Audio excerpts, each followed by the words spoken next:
Hello everybody, so I'm back with another lecture. So in this lecture we'll be learning about variables in JavaScript. So let me introduce you what are variables. So variables are basically a box that is used to store some value, maybe some text, boolean or anything like I showed you in my last video, data types. You can store them also in a variable. So I'll show you variables in these lectures. So let's get started. So we'll have the two files that we created before. Now the first thing you need to do is link your file. Then you're done doing this, then just open it. So I'll give a comment here and type variables. Yeah. So now I'll show you what is a variable. Let, then JS, suppose JavaScript. So I can type it here as a string.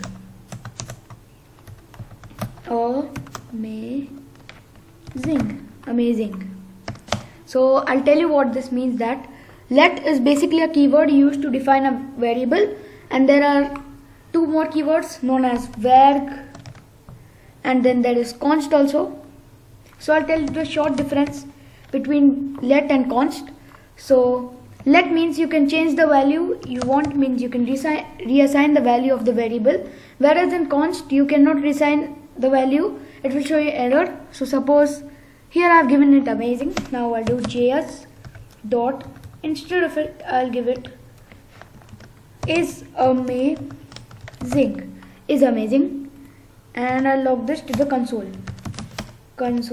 dot log JS. You can see that this symbol comes, means this is a variable, and if this symbol does not come, that means it's not a variable. So I'll just open this. Yeah, you can see that is amazing comes over here because it got reassigned. I can reassign it how many times I want. So there's no issue with the let, but if you try this in the const, it will create a problem. Let me just show you. Const, suppose I'll give it HTML is nice. You gave it is nice. I forgot to put the double quotes. Yeah, perfect. Now, if you try to reassign this, it will show you error. Suppose I'll give it is best. HTML is best. Yeah, perfect. Now you can see that it will show you uncaught type error, assignment to const variable. This means you cannot reassign this const variable. If you do so, it will show you error. And if I try to log it to the console, HTML, and you can see that nothing will come, this error will come. But if I remove this, then I log it to the console, this thing will come is nice. So let us start with our variables. This was just a small thing that I wanted to share with you. So yeah, you can see that this is a variable.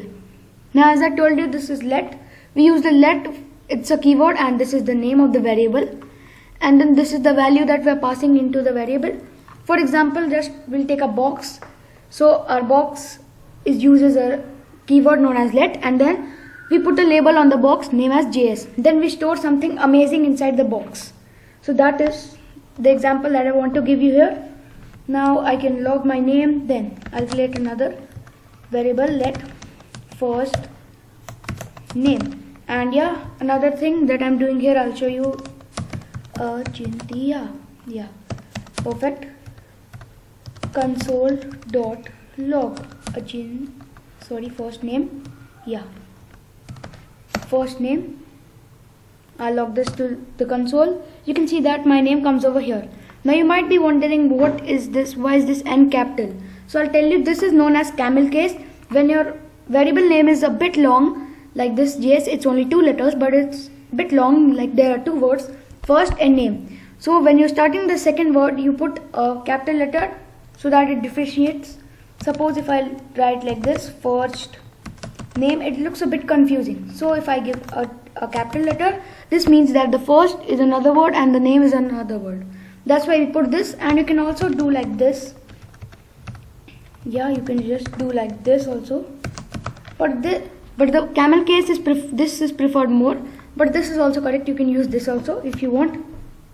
And then let me show you another thing. Now I'll just write over here where variables can be defined by using dollar sign also. So what this means is that you can put a dollar sign in front of a variable. Suppose I'll give a name like car, and in front of this I'll put a dollar. By shift plus 4 I'll get this dollar, and I can put a name if I want. I'll put Honda, and then if I log this to the console, if I type car directly, nothing will come. I need to put that dollar also, then only it will come car. Yeah, you can see that Honda comes over here, and you can use this for money also, and this is also correct, it's not wrong. You can suppose give it money, and then you can give it 2000 console.log money. Yeah, so you can see that 2000 will be printed over here. So you can define a variable with the dollar sign in front of it also. So now let me comment this console.log for no confusion. Then our next topic is descriptive variable names. So this means that you need to give your variable name, like you can identify it why you gave it. Suppose if I'm giving it boy name, so this means that I'm putting some boy's name over here. Suppose I'll put Rahul. Okay, yeah, Rahul. Suppose I put Rahul over here. Then I'm logging it to the console. This is not that important, but it's good if you practice these, because it gives you the idea why you created the variable. You can see that Rahul, so you might not get confused like some people give it like let a, so that is wrong because you're not getting the purpose why you defined the variable. And this is right because you need to give descriptive names to your variable so that you can identify them why you gave it. Here I've given it first name, and JS means JavaScript, so it is descriptive. And I'll show you another example. Let me just comment these out, and we don't need that bit. Yeah, then I'll give it first job1. Job1, I'll give it programmer.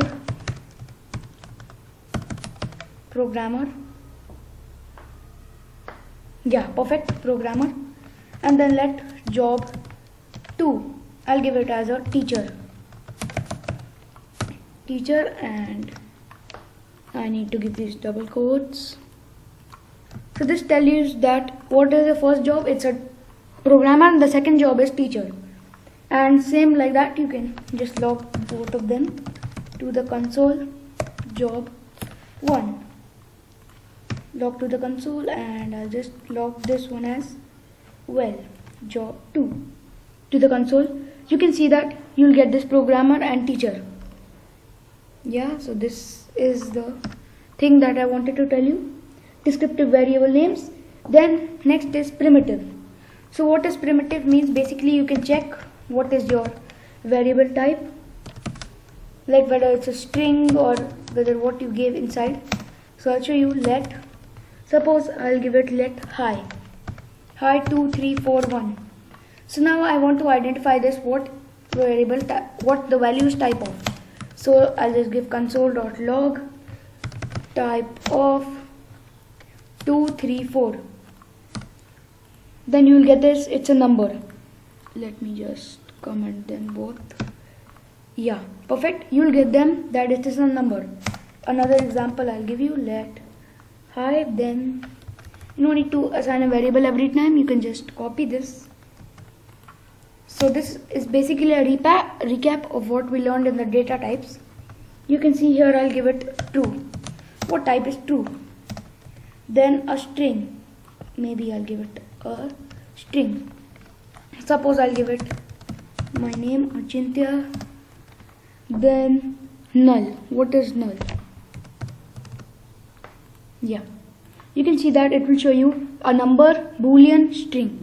Yes, you can see that 234 is a number, true is boolean, and Achintya with double quotes is a string, and object is null is an object. So now I'll tell you one more thing. Suppose if you are defining a variable like name, and if you give it Achintya without double quotes or their name, anything, if you give it any string basically without double quotes, it will show you error that the value that you're passing is not defined.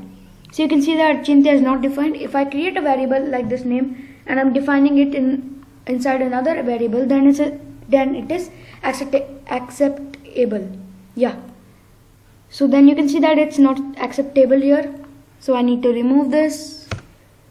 And then the last thing is dynamic typing.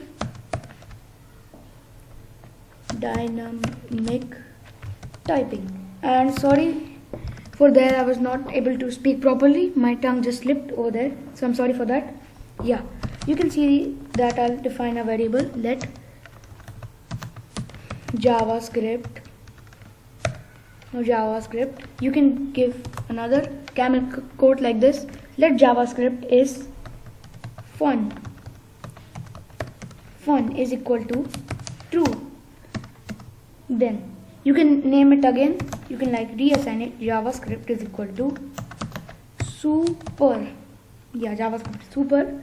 Then you can log it to the console. JavaScript is fun. Yeah. Then you can get the type of what it is, type of that you have entered inside it. After reassigning and before reassigning, I'll show you. Type of JavaScript is fun. And I'll just comment out these for no confusion. Yeah. You can see that super. It shows me what I have did after reassigning, and here it's a string. But now if I comment this line out, then I'll check, it will tell me that it's a boolean. You can see that it's a boolean, true and boolean over here. So that is it for all this video, and I'll meet you in the next video. Like, share and subscribe, and bye bye.